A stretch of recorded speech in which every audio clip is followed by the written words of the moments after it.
Assalamualaikum warahmatullahi wabarakatuh. Alhamdulillahi rabbil alamin.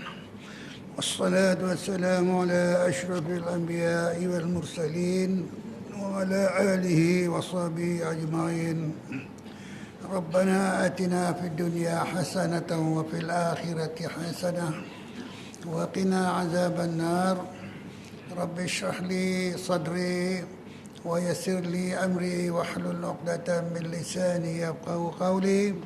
La haula wa la quwwata illa billahil aliyyil azim. Tuan-tuan dan puan-puan sekalian, terlebih dulu kita sama-sama panjatkan kesyukuran kepada Allah Subhanahu wa taala. Pagi ini kita dapat bersama-sama dalam satu majlis ilmu. Mudah-mudahan sebanyak sedikit apa yang dapat kita amalkan, Allah meridai dan menerima dan memberi balasan, insyaAllah. Sungguhnya Allah tidak mensia-siakan dengan amalan kita yang kita buat walaupun sedikit. Ya, insyaAllah. Pagi ini kita tengok, tuan-tuan, salah satu daripada sifat yang sangat penting bagi kita dalam kitab tasawuf ni, yang ini salah satu daripada sifat mahmudah. Sifat mahmudah. Apa itu sifat mahmudah, tuan-tuan? Sifat yang dipuji oleh Allah Subhanahu wa taala. Jadi ada beberapa perkara yang perlu kita tahu dalam sifat mahmudah ni. Ulama tasawuf meletakkan sifat mahmudah ini sebanyak 10 sifat. Taubat, takut akan Allah, meninggalkan kesenangan dunia ataupun az-zuhud. Sabar, syukur, ikhlas, tawakal, mahabbah, redha dan ingatkan mati. Ini sifat-sifat 10 sifat yang dipuji oleh Allah SWT. Dan sifat-sifat ini adalah sifat yang dikatakan sifat taat batin. Sifat taat batin, bagian dalaman. Ada luaran, ada yang di luaran. Ini pada bagian dalaman. Taubat, minta ampun, nak bersihkan dosa-dosa kita. Bukannya kita tak nampak, tak tahu bagaimana, tapi kita lakukan apa yang disuruh. Baik. Apa yang dimaksudkan dengan taat? Taat perintah, tuan-tuan. Taat ialah sentiasa menurut perintah. Sentiasa menurut perintah dan tidak mengingkari. Taat. Yang dimaksudkan tadi taat kepada Allah. Taat kepada Allah. Sentiasa menurut perintah dan tidak mengingkari. Buat apa yang disuruh, tinggalkan apa yang dilarang. Ataupun ittaqullah. Tiap hari Jumaat kita dengar tu imam kita, khatib kita, ittaqullah. Apa ittaqullah tu? Daripada perkataan taqwa, takut olehmu. Kemudian diikuti dengan marilah kita sama-sama mempertingkatkan ketakwaan kita, iman kita, amalan kita, dan tinggalkan segala apa yang dilarang. Ditegah takwalah kan. Buat apa yang disuruh, tinggalkan apa yang dilarang. Takwa. Baik. Jadi sentiasa menurut perintah, ini taat, tidak mengingkari. Itu tanda orang yang taat kepada Allah ataupun taat dalam arti perkataan taat. Apa yang dimaksudkan dengan taat batin pula? Taat batin. Kalau ikut saraf, batin ni maf'ulun bih, isim maf'ulun bih, arti yang kena buat. Batin, isim fa'il, isim fa'il, batin. Batin ni daripada perkataan batnun. Batnun, perut. Bahasa Arabnya perut. Benda-benda yang dalam perut ni, dalaman ni. Cerita dalam bab dalaman. Dia diistilahkan kepada batin. Itu katakan taat batin. Taat batin ialah perbuatan yang sentiasa menurut perintah Allah Subhanahu wa taala dan tidak mengingkari perintah itu yang dilakukan di dalam hati. Yang dilakukan di dalam hati, dalaman, Ya, iaitu segala perangai yang baik, sifat yang dipuji oleh syarak, sifat yang dipuji oleh syarak seperti sabar, syukur, ikhlas, tawakal dan sebagainya tuan-tuan ya. Ini dikatakan sifat-sifat taat batin. Ada 10. Ya, ada 10 sifat taat batin. Ya, itu dikatakan sifat mahmudah. Sifat mazmumah, kalau sebut sifat mazmumah tu sifat yang dicela. Yang dicela ya. Mahmudah, hamdun, daripada hamdun ya, mahmudah. Baik. Apa dia sifat-sifat yang dipuji oleh syarak ya? Itulah tadi ya. Taubat ya, taubat, takut akan Allah, khauf dalam bahasa Arabnya, meninggalkan kesenangan dunia, zuhud ya. Zuhud ni orang meninggalkan dunia, dia tak sukakan dunia tapi meninggalkan, maknanya meninggalkan perkara-perkara yang tidak mendatangkan faedah, perkara yang sia-sia. Ini orang-orang zuhud ya. Bukan dia tak nak dunia kan, pakaian dunia, makan dunia, tempat tinggal dunia ya. Lagi apa, keperluan itu, keperluan ini masa kita dunia itu mana perlu bagi kita ya. Maksudnya perkara-perkara yang tidak mendatangkan faedah, perkara yang sia-sia. Ini orang zuhud. Jadi mereka ini tidak mahu semua ni kan. Dan mereka ini benci kepada perkara-perkara tersebut yang tidak mendatangkan faedah. Ya, kita boleh tengoklah hari ini katakan banyak manusia-manusia yang melakukan perkara-perkara yang tidak berfaedah. Ya, pulangkan dia lah ya, fikirlah dulu. Buat kata Imam Ghazali, tengok dulu, fikir dulu kalau perbuatan itu, perkataan ke, kerja buat kita yang kita buat masa hidup dunia ni, kalau tidak ada mendatangkan faedah, tidak ada mendatangkan orang kata manfaat lah, maknanya sia-sia je, setakat dunia saja, maka tinggalkanlah. Itu kata Imam Ghazali ya, tinggalkan. Malah katakan silap-silap orang kata di sana besok kita akan diseksa oleh Allah Subhanahu Wa Taala dalam api neraka tuan-tuan ya. Ini membuat kerja-kerja yang tidak berfaedah ya, sia-sia masa hidup ni tuan-tuan ya. Inilah sifat orang zuhud tuan-tuan ya. Bukanlah mereka tidak mahukan dunia, mereka perlu juga dunia, perkara-perkara yang perlu saja ya, yang sia-sia mereka tidak ambil. Okey yang 10 sifat ni tuan-tuan ya. Kita tengok salah satu daripada sifat ya, sifat daripada 10 ni yakni taubat. Taubat, apa taubat ya? Betul. Taubat, minta maaf. Aku bertaubat dah, tak buat lagi. Dia kata ya. Apa yang dimaksud dengan taubat ini? Taubat ialah menyesali, menyesal ya akan perbuatan dosa yang telah dikerjakan. Ya. Dan berazam untuk tidak akan melakukan, berazam untuk tidak akan berbuat dosa lagi, tidak akan melakukan lagi lah ya. Dan seterusnya kembali ke jalan Allah, mendekatkan diri kepada Allah Subhanahu Wa Taala. Ini yang dimaksudkan bertobat. Aku bertobat dah ya. Tapi dalam bab ini bertobat tuan-tuan, kita meninggalkan sembahyang, kita meninggalkan puasa, lagi apa hutang-hutang dan sebagainya, dan dia bertobat. Itu tak kena lagi. Apa kata ulama tasawuf? Selesaikan dulu. Selesaikan dulu hutang-hutang kita. Selesaikan dulu berapa banyak sembahyang kita tinggal, berapa banyak ni puasa kita yang kita tinggal. Selesaikan dulu baru bertobat. Kalau kita terus bertobat saja ya, yang hutang-hutang ni siapa yang nak bayar? Ya, siapa yang nak bayar ya? Itu dah ya. Jadi kata ulama tasawuf kita dalam bab taubat ini, selesaikan dulu, qada dulu perkara-perkara yang kita tinggalkan, dan barulah kita bertaubat, tinggal dan menyesal, dan kita berazam tidak akan melakukan lagi perbuatan-perbuatan yang demikian untuk selama-lamanya. Dia kata ya, itu taubat. Kalau ada hubungan dengan manusia, maka kita berjumpa dengan dia, minta maaf, kembalikan barang, minta halal ya, itu dengan manusia ya. Jadi kita taubat ini itulah merupakan satu senjata atau satu hadiah Allah SWT beri kepada kita untuk orang kata membersihkan dosa-dosa kita yang kita buat sehari-hari ini tuan-tuan ya. Baik ya. Apakah tujuan orang bertaubat ni? Tujuan dia. Tujuan orang bertaubat ni ialah untuk mendekatkan diri kepada Allah. untuk mendekatkan diri kepada Allah dengan menyembahkan taat setia yang ikhlas kerana Allah. Ya, mendekatkan diri. Jadi selama ini jauh.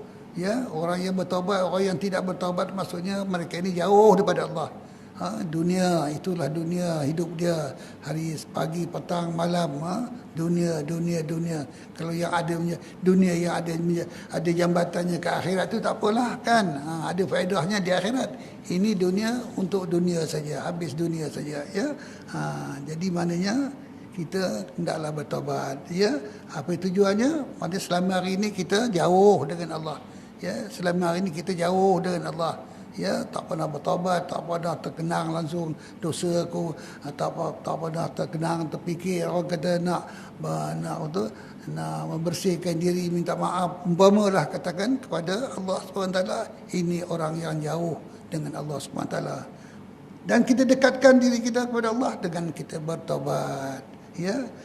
Jadi itulah tujuannya, mendekatkan diri kepada Allah dengan menyembahkan taat setia yang ikhlas. Ya, yang ikhlas kerana Allah. Kerja-kerja buat kita, amalan kita, hendaklah kita kembali kepada innamal a'malu binniyat. Tidak, amalan itu hendaklah ada dengan niat ikhlas kerana Allah Subhanahu Wa Taala. Barulah Allah Subhanahu Wa Taala terima amalan kita. Ya. Baik. Apakah kedudukan orang yang bertaubat? Ya. Apakah kedudukan orang yang bertaubat itu di sisi Allah? Orang yang bertaubat itu dikasihi oleh Allah. Nabi kita kekasih Allah, ya Habibillah. Nabi kita kekasih Allah kan. Dan sahabat-sahabat kita begitu juga. Sahabat-sahabat Nabi katakan sebenarnya mereka ini dekat dengan Allah dan dikasihi oleh Allah. Jadi kita kalau nak dikasihi oleh Allah, ya, kalau kita ni nak dikasihi oleh Allah, maka kita banyakkan bertaubat. Jadi dikata dengan adanya kita bertaubat itu dikasihi oleh Allah. Allah sayang kita. Ya, Allah sayang kita.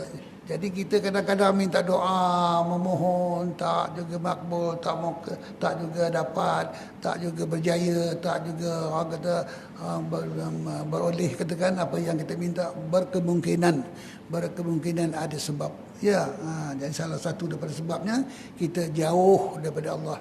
Ya, kita jauh daripada Allah. Jadi kita hendaklah mendekatkan diri kepada Allah Subhanahu Wa Taala. Satu. Yang keduanya, kita akan dikasihi. Kita akan dikasihi oleh Allah Subhanahu Wa Taala. Ya. Firman Allah Subhanahu Wa Taala dalam surah Al-Baqarah ayat 222, "Innallaha yuhibbut tawwabina wa yuhibbul mutatahhirin." Yang bermaksud bahawasanya Allah kasih akan orang yang bertaubat. Allah kasih. Ya, ayat Quran. Ya, surah Al-Baqarah. Ya, innallaha yuhibbut tawwabina wa yuhibbul mutatahhirin. Bahawasanya Allah kasih akan orang yang bertaubat dan Allah kasih akan orang yang menyucikan dirinya daripada dosa. Ya, kita ni semua dosa. Tak tahulah tuan-tuan, saya ni banyak dosa. Ya. Kita ni banyak dosa, ya. Satu daripada katakan kita satu daripadanya apa yang kita tahu, orang yang panjang umur, ya, orang yang panjang umur ni. Padahal Nabi menyatakan umur umatku antara 60 hingga 70. Kita dah ada 70 lebih, 80. Alhamdulillah, syukur, panjang umur, sihat. Ya, sihat. Orang katakan dah boleh melakukan ibadah-ibadah dan kebajikan-kebajikan. Ya.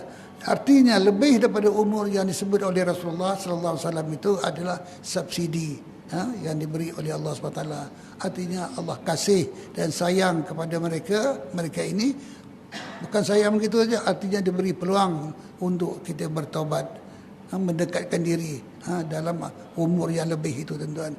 Jadi sayanglah tuan-tuan kalau Allah SWT beri kita umur lebih, ya, panjang umur, tapi kita makin teruk makin teruk amalan kita, makin teruk kerja buat kita, makin teruk orang kata masa hidup kita ni dengan perbuatan keduniaan tuan-tuan. Ya, sayang dia. Jadi sayang, bukan itu tujuan. Jadi Allah memberi kita panjang umur tu untuk kita bertaubat dan mendekatkan diri kepada Allah. Dan minta hapuskan, sucikan, bersihkan dosa kita, ya. Masa yang diberi oleh Allah SWT, tuan-tuan, ya. Kalau tak kita ambil peluang ni, maka rugilah kita, tuan-tuan. Itu sebabnya kita kena banyak bermuhasabah, muhasabah. Apa-apa lagi, lebih lagi kita dah umur macam ni, banyak kita sama-sama, ya. Sama-sama kita muhasabah, tengok dosa kita, tengok amalan kita, kerja buat kita, apakah Allah SWT telah mengampunkan dosa-dosa kita dan sebagainya, ya. Jadi di sini perlulah kita membuat satu perubahan. Orang kata kalau dulu dia jauh, maka kita mulailah mendekati Allah Subhanahu wa taala dengan kita bertaubat. Astagfirullahalazim. Ya, besar dia punya makna, tuan-tuan. Bertaubat, tuan-tuan, ya. Kalaulah kita tidak ada bertaubat, salah satu sifat yang diberi oleh Allah ini, tuan-tuan, apalah nak jadi kita, tuan-tuan.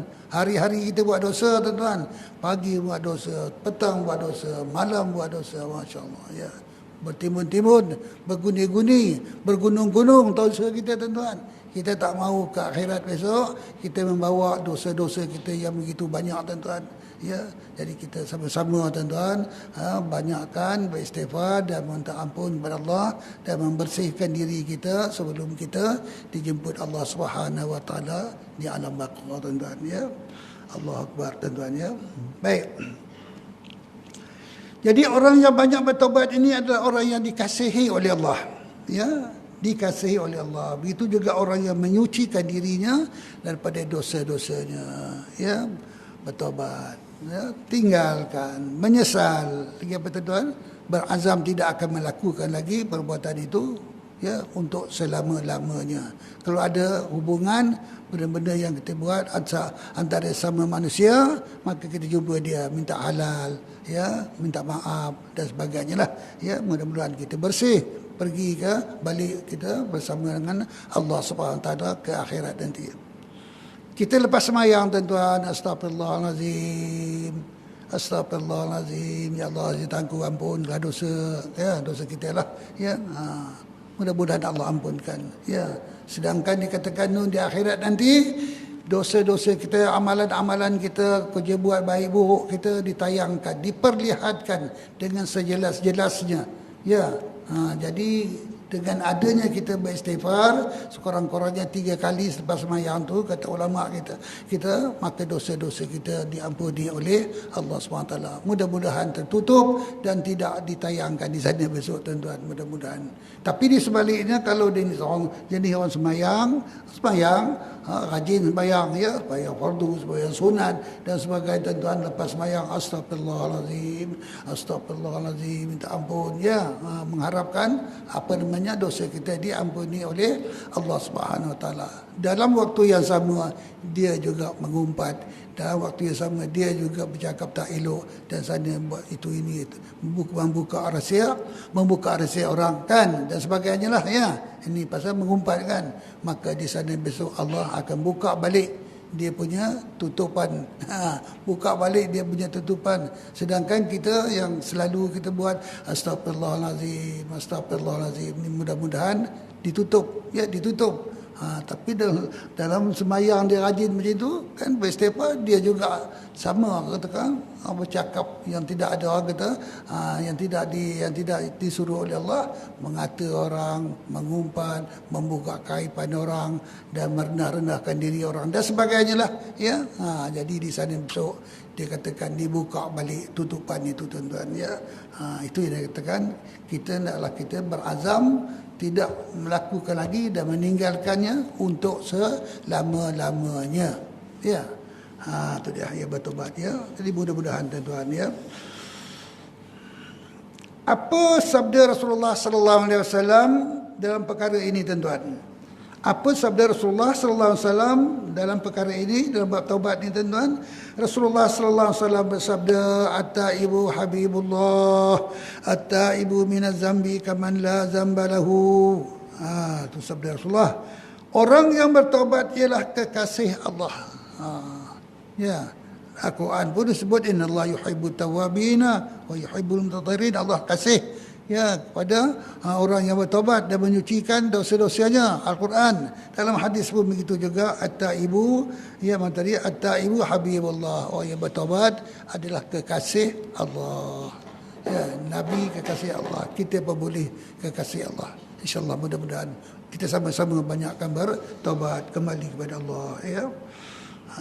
At-taibu habibullah, orang yang bertaubat ialah kekasih Allah. Orang yang bertaubat daripada dosa dan taubatnya itu diterima oleh Allah seperti orang yang tidak ada berdosa. Istiqamah insya-Allah. Bukan sekali dua kali je. Istiqamah. Macam kita lepas sembahyang, Assalamualaikum warahmatullahi, Assalamualaikum warahmatullahi, dan terus kita dah biasa dah astagfirullahalazim. Kita minta ampun dosa kita, zahir dan batin,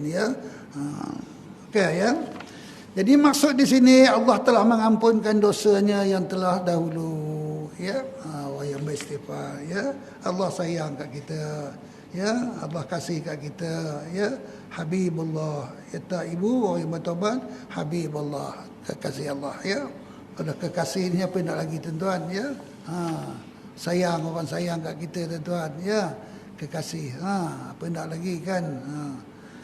Baik, apa hukum orang bertaubat ni tuan-tuan? Hukum ni, kalau cakap bab hukum ni, ada yang wajib, ada yang haram, ada sunat, makruh, harus, kan, 5 kan. Ini orang yang bertaubat ni. Di sisi ilmu tasawuf tuan-tuan, ulama tasawuf mengatakan bertaubat ini adalah wajib. Wajib kata ulama tasawuf kita tuan-tuan. Bertaubat adalah wajib ke atas tiap-tiap orang yang mengerjakan maksiat. Kalau ulama-ulama dulu tuan-tuan, para sahabat-sahabat dulu tuan-tuan, bila mereka melakukan dosa dengan tak sengaja tak sengaja kan, ialah kita ni manusia kan, sentiasa diikuti oleh musuh Allah kan, maka dia terus bertaubat dengan mengerjakan sembahyang 2 rakaat, sembahyang taubat 2 rakaat. Ini sahabat-sahabat dulu tuan-tuan. Bila berlaku saja dosa, baik dosa besar, dosa baik sengaja tak sengaja, dia terus ambil sembahyang, dia bertaubat. Usalli sunat taubati raka'ataini lillahi ta'ala. Ini sahabat-sahabat orang yang hampir dengan Allah Subhanahu wa taala tuan-tuan. Jadi taubat ini adalah wajib hukumnya tuan-tuan. Wajib. Wajib tapi mesti.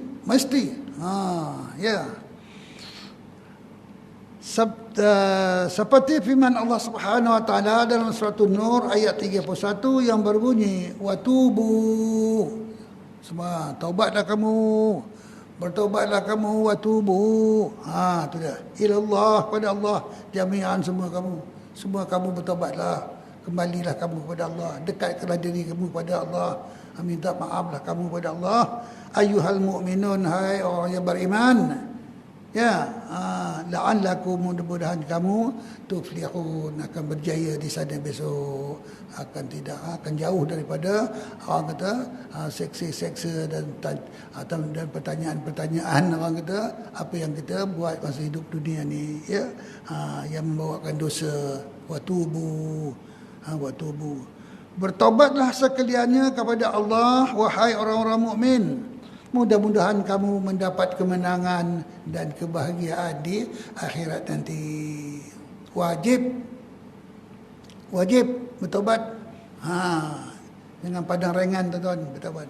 Itu sebabnya astagfirullahalazim ni, sangat besar dia punya makna tuan-tuan, sangat besar dia punya makna. Jadikan wirid, jadikan orang kata orang darah sedaging, orang dari sedagah apa, perkataan astagfirullahalazim itu tuan-tuan. Jadi mudah-mudahan kita di sana besok dalam keadaan mendapat kemenangan dan kebahagiaan. Apakah yang selalu mendorongkan supaya seorang itu bertaubat? Mendorongkan. Apakah sebab, apakah yang menjadikan mendorongkan seorang itu bertaubat? Dia kembali kepada Allah, dia kembali mendekati Allah. Selama hari ini dia jauh daripada Allah. Selama hari ini dia jauh pada Allah, ya. Dunia ni dia lah punya, jalan raya tu dia lah punya, disco tu dia lah punya, lagi apa tuan-tuan, tepi-tepi pantai berpoya-poya, sini semua dia punya tuan-tuan. Jangan kacau, jangan ganggu. Ya, itulah dunia dia. Dan dia terfikir jangan. Jadi apa caranya? Maknanya daripada itu dia nak meninggalkan semuanya itu dan kembali kepada Allah SWT yang mendorongkan dia. Dia tak pergi ke disko lagi, dia tak pergi ke pantai lagi, dia tidak berpoya-poya lagi, dia tidak membuat kerja-kerja yang maksiat dan sebagainya. Orang macam ini macam mana dan apa caranya yang mendorongkan dia boleh meninggalkan? Ya, tak lain tak bukan ialah bertaubat, kembali kepada Allah. Jadi apa caranya, ataupun dikatakan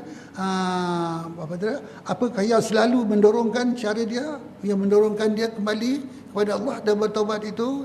Salah satu daripadanya dia kata sini tuan-tuan, ialah ia telah insaf bahawa maksiat dan dosa itu akan mendatangkan kecelakaan dan kebinasaan.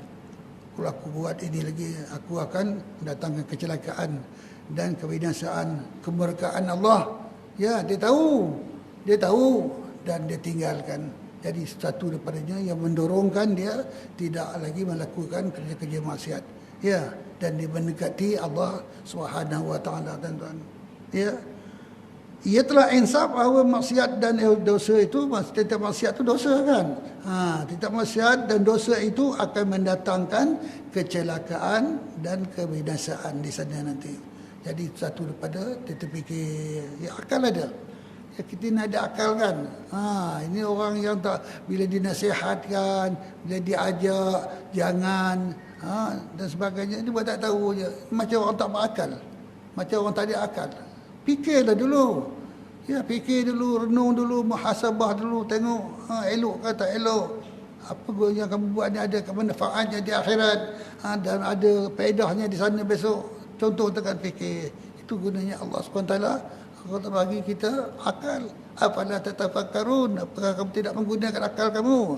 Ya, jadi orang yang tak menggunakan akal ni bila dinasihat, beri pandangan dan sebagainya, katakan jadi dia buat tak tahu, dia tak kembali kepada apa yang dinasihatkan. Ya, walau siapa pun. Jadi orang menasihat ni, apa kata pepatah Arab tuan-tuan? Unzur ma qal wala tanzur man qal. Unzur ma qal wala tanzur man qal.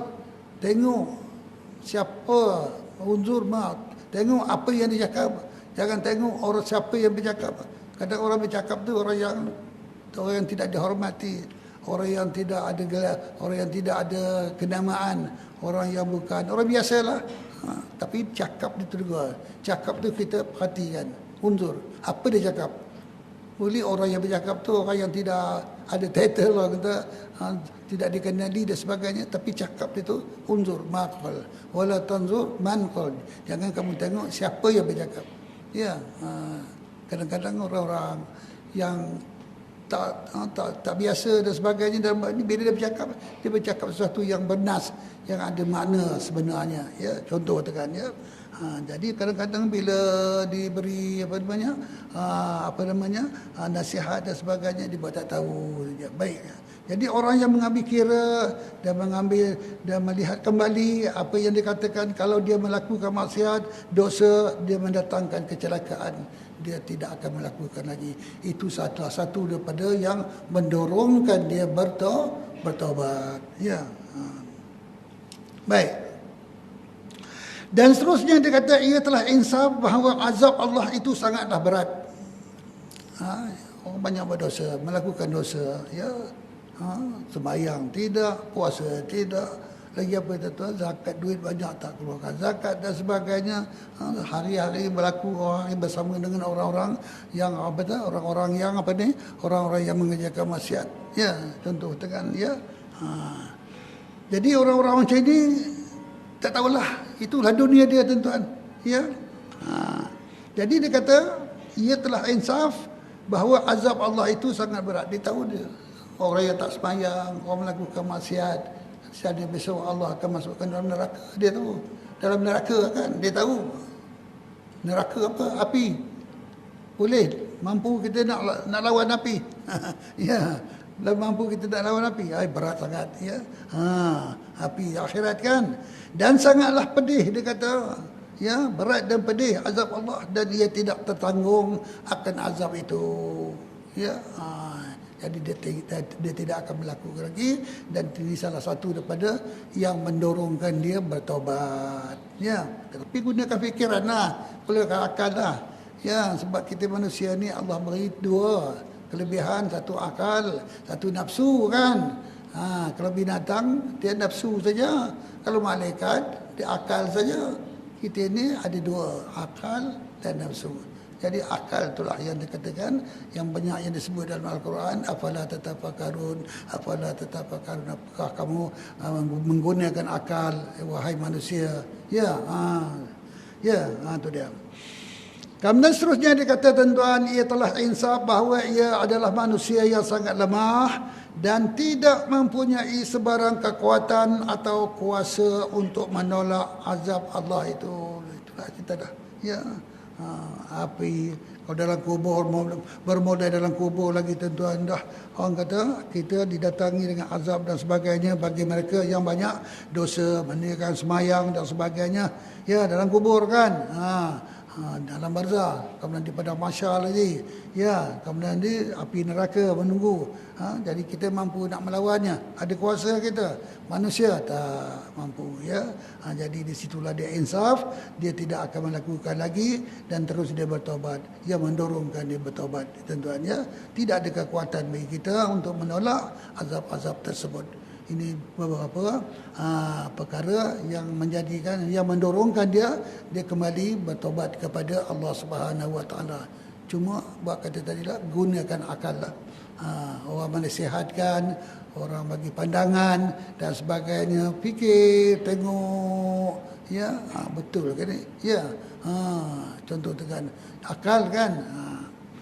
Itulah kelebihan akal yang Allah beri kepada kita, ya, untuk menentukan cara hidup kita ini, memilih jalan yang terbaik, ya, selamat dunia dan akhirat. Apakah syarat bertobat? Syarat bertobat. Kita dah tahu dah kan, tadi dah sebut dah. Syarat bertobat itu ada 3. Yang pertama, hendaklah ia meninggalkan perbuatan maksiat dan perbuatan dosa itu, meninggalkan. Senang cerita, meninggalkan. Yang kedua, hendaklah ia menyesal, ya. Hendaklah dia menyesal dengan dirinya kerana telah melakukan dosa maksiat dan perbuatan dosa. Dan yang ketiga, hendaklah ia berazam dengan bersungguh-sungguh bahawa ia tidak akan kembali melakukan lagi dosa itu untuk selama-lamanya. Untuk selama-lamanya. Itu dia. Jika dosanya itu di antara sesama manusia, maka hendaklah ditambah syarat keempat, iaitu ia hendaklah mengembalikan hak orang yang dizaliminya, atau ia minta halal perkara yang berkenaan. Jumpa orang tak dimaaf, tak lepas, tuan-tuan. Ya, itu dia. Ya, itu dia dalam bab syarat taubat, ya. Apapun itulah kita ingat, tinggalkan, menyesal dan berazam tidak akan melakukan lagi untuk selama-lamanya. Kalau ada hubungan manusia, kita jumpa dia, minta maaf, ya, dan minta halal lah, ya. Dosa ni apa, tuan-tuan? Dosa ni adalah perbuatan yang menjadikan pembuatnya jauh daripada rahmat. Orang yang membuat dosa ni, tuan-tuan, orang yang tak sembahyang, orang yang tak puasa, orang yang sibuk dengan hiburan keduniaan dan sebagainya, mereka ini adalah jauh daripada rahmat Allah. Rahmat apa itu? Belas kasihan Allah. Mak berkata orang yang melonjat-lonjat, yang menjerit-jerit dan sebagainya, betul kan, tua muda kecil besar tak tahulah, katakan, ya, jadi orang yang itulah dunia dia, ya, itulah dunia dia. Ini orang jauh orang kata apa, ini orang adalah orang yang jauh rahmat Allah SWT, ya. Itu dia, menjadikan pembuatnya jauh daripada rahmat Allah. Jadi mana janganlah terlampau sangat. Janganlah orang kata melampaui batas dan sebagainya. Kita orang Islam, kita orang beriman kepada Allah SWT, sampai lupa, lalai, leka, orang kata mengingati Allah SWT. Apabila kita jauh, orang yang daripada dengan hukum Allah, maka itulah dikatakan mereka ini maknanya menjadikan pembuatnya jauh daripada rahmat Allah SWT. Baik, dan seterusnya akhir kita tengok dalam bab berapa bagi dosa. Dosa kita ada berapa bagian. Dia kata ada dosa besar, ada dosa kecil dan dosa besar. Ada dua, dosa kecil dan dosa besar. Ya, dosa kecil, dosa besar. Apa yang dimaksudkan dosa kecil, tuan-tuan? Ya, apa yang dimaksudkan dosa kecil? Dosa kecil dalam ilmu tasawuf, tuan-tuan, ulama tasawuf mengatakan ialah dosa yang tidak berkehendak kepada taubat untuk diampunkan. Bahkan dosa itu boleh diampunkan oleh Allah dengan membanyakkan amal ibadah dan membanyakkan berbuat amal kebajikan. Dosa kecil. Ya, ulama tasawuf kata dosa-dosa kecil ni, dosa mata ke, dosa lidah ke, kadang-kadang ialah dosa kecil kan, umpama katakan ya, maka tak perlu kita bertaubat. Ya, tak perlu kita dalam bab menyesal, meninggal tadi, berazam. Cuma banyakkan kita beribadah, banyakkan kita buat kebajikan, maka dia akan terhapus dengan sendirinya dosa-dosa kecil itu. Ini kata ulama tasawuf kita, tuan-tuan, ya. Itu sebabnya orang-orang tasawuf ini dalam bab ini mereka sentiasa orang kata membanyakkan zikir. Zikir kan, ibadah kan. Jadi berzikir, selawat, membanyakkan. Jadi dosa-dosa kecil insya-Allah akan terhapus dengan sendirinya, tuan-tuan, ya. Baik, dosa besar pula, tuan-tuan. Dosa besar, dosa yang tidak akan diampuni oleh Allah kecuali dengan cara-cara yang tersebut tadi. Menyesal, meninggal, berazam, dan kalau dengan manusia jumpa dia, ya. Dosa kepada Allah, ya, dosa besar ni ada terbagi dua pula. Ya, ada dua. Satu dosa kepada Allah, ya. Dosa kepada Allah dan dosa kepada manusia. Dosa kepada Allah dan dosa kepada manusia. Ya, itu dia dosa besar, ya. Apa dia dosa kepada Allah? Satu, dalam bab mengerjakan perkara yang haram. Yang keduanya, meninggalkan perkara yang wajib. Dosa besar. Ya, itu dalam bab kita dengan Allah, ya. Kita dengan Allah, kita melakukan minum arak, dosa besar. Berjudi, berzina, makan babi. Dia kata makan suap. Makan suap ini, makan suap yang bawah tu. Yang daripada bawah tu, ya. Makan riba, ini semuanya dosa-dosa besar dengan Allah SWT yang tidak ada kaitan dengan manusia. Ya, dosa besar. Ya, artinya kerana mengerjakan perkara yang haram. Ya, dosa besar. Ya, minum arak, berjudi, berzina, makan babi, dia cakap tadi lah, ya, makan suap, makan riba dan sebagainya. Jadi dia kata maka dosa seperti ini diampunkan oleh Allah dengan cara bertaubat menurut syarat-syarat tadi. Ada syarat taubat nasuha tadi, ya. Menyesal, meninggal, berazam. Kemudian dosa yang keduanya, dosa meninggalkan perkara yang wajib. Ini antara kita dengan Allah. Dosa meninggalkan perkara yang wajib. Meninggalkan sembahyang, meninggalkan puasa dan perkara-perkara yang wajib. Ini dikatakan dosa-dosa besar dalam bab meninggalkan perkara yang wajib. Juga dia kata dosa-dosa seperti ini diampunkan oleh Allah dengan cara seperti berikut.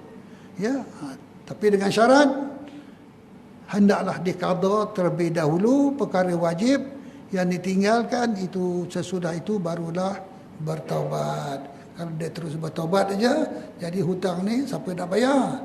Ya, hutang sembahyang ni siapa nak bayar? Hutang puasa ni siapa nak bayar, kan? Bertaubat. Ya, jadi kita bayar dulu, selesai dulu, qada dulu, kemudian barulah kita bertaubat kembali kepada Allah. Wallahu alam tuan-tuan ya. Mudah-mudahan kita maknanya kita kembali kepada Allah, kita mendekati diri kepada Allah dengan syarat kita bertaubat. Kita ni semua berdosa tuan-tuan ya. Kita manusia, orang kata memang berdosa. Jadi dosa-dosa kita ni mudah-mudahan diampuni oleh Allah dengan kita membanyakkan bertaubat. Mudah-mudahan selamat dunia dan selamat di akhirat. Bismillahirrahmanirrahim. Alhamdulillahirabbil alamin wassalatu wassalamu ala asyrafil anbiya'i wal mursalin wa ala alihi washabihi ajmain. Walhamdulillahirabbil alamin. Taqabbalallahu minkum taqabbal ya karim.